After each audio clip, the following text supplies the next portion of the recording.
5 berita terpopuler hari ini Kamis 2 April 2026 di Bloomberg Technos Flash 5. Yang pertama, melacak tanker Pertamina Pride di Hormuz harusnya tiba 2 April. Tanker minyak Pertamina Pride milik PT Pertamina International Shipping bermuatan 249.821 metrik ton atau 1,86 hingga 1,90 juta barel minyak mentah dilaporkan masih belum bisa melewati Selat Hormuz. Padahal tanker ini sebelumnya dijadwalkan tiba di Cilacap pada 2 April 2026.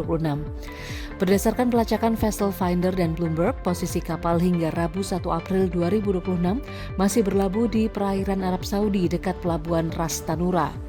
Sebelumnya kapal sempat singgah di Asaluyeh, Iran pada 7 Maret 2026 lalu berada di Ras Tanura pada 8 dan 16 Maret sebelum dijadwalkan berlayar ke Cilacap. Namun hingga kini tanker masih tertahan di Teluk Persia dan berpotensi meleset dari estimasi tiba. Kedua, AS akan kenakan tarif 25% untuk produk jadi baja dan aluminium. Amerika Serikat akan mengenakan tarif impor sebesar 25% untuk produk jadi berbahan baja dan aluminium. Kebijakan ini memperluas cakupan tarif yang sebelumnya fokus pada bahan mentah. Produk terdampak mencakup komponen industri, otomotif hingga konstruksi. Tarif 25% ini diperkirakan meningkatkan harga barang manufaktur global serta menekan eksportir utama dari Asia. Langkah ini juga membuka potensi eskalasi perang dagang baru di tengah perlambatan ekonomi dunia. Ketiga, impor minyak Indonesia turun tajam sebelum perang Iran pecah. Impor minyak Indonesia tercatat turun signifikan sebelum konflik Iran pecah. Penurunan terjadi seiring kebijakan efisiensi energi dan pemanfaatan produksi domestik.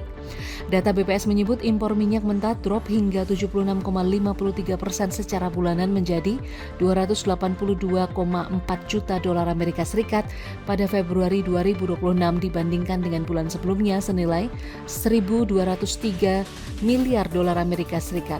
Namun dengan konsumsi nasional yang masih tinggi, Indonesia tetap rentan terhadap kenaikan harga crude, terutama jika konflik memperpanjang gangguan pasokan global. Keempat, McCormick akuisisi unit makanan Unilever senilai 762 triliun rupiah. McCormick mengakuisisi unit makanan milik Unilever dengan nilai 762 triliun rupiah atau setara puluhan miliar dolar Amerika Serikat. Transaksi ini menjadi salah satu akuisisi terbesar di sektor makanan global. Akuisisi memperkuat dominasi McCormick di pasar bumbu dan makanan olahan. Sementara itu Unilever melakukan divestasi untuk fokus pada bisnis inti dengan margin lebih tinggi. Langkah ini mencerminkan tren konsolidasi industri consumer goods di tengah tekanan biaya dan perubahan permintaan global. Kelima, Selat Hormuz lumpuh, ekspor minyak Saudi drop 50% pada Maret. Selat Hormuz terganggu membuat ekspor minyak Arab Saudi turun hingga 50% pada Maret 2026 menjadi sekitar 3,33 juta barel per hari. Hal ini terdampak pada suplai dan harga minyak melonjak tajam. Kondisi ini meningkatkan resiko krisis energi global apabila gangguan berlanjut dalam jangka menengah.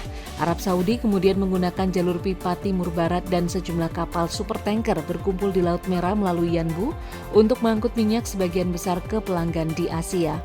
Itu dia 5 berita terpopuler pilihan Bloomberg Technos hari ini. Ikuti terus update selanjutnya di www.bloombergtechnos.com.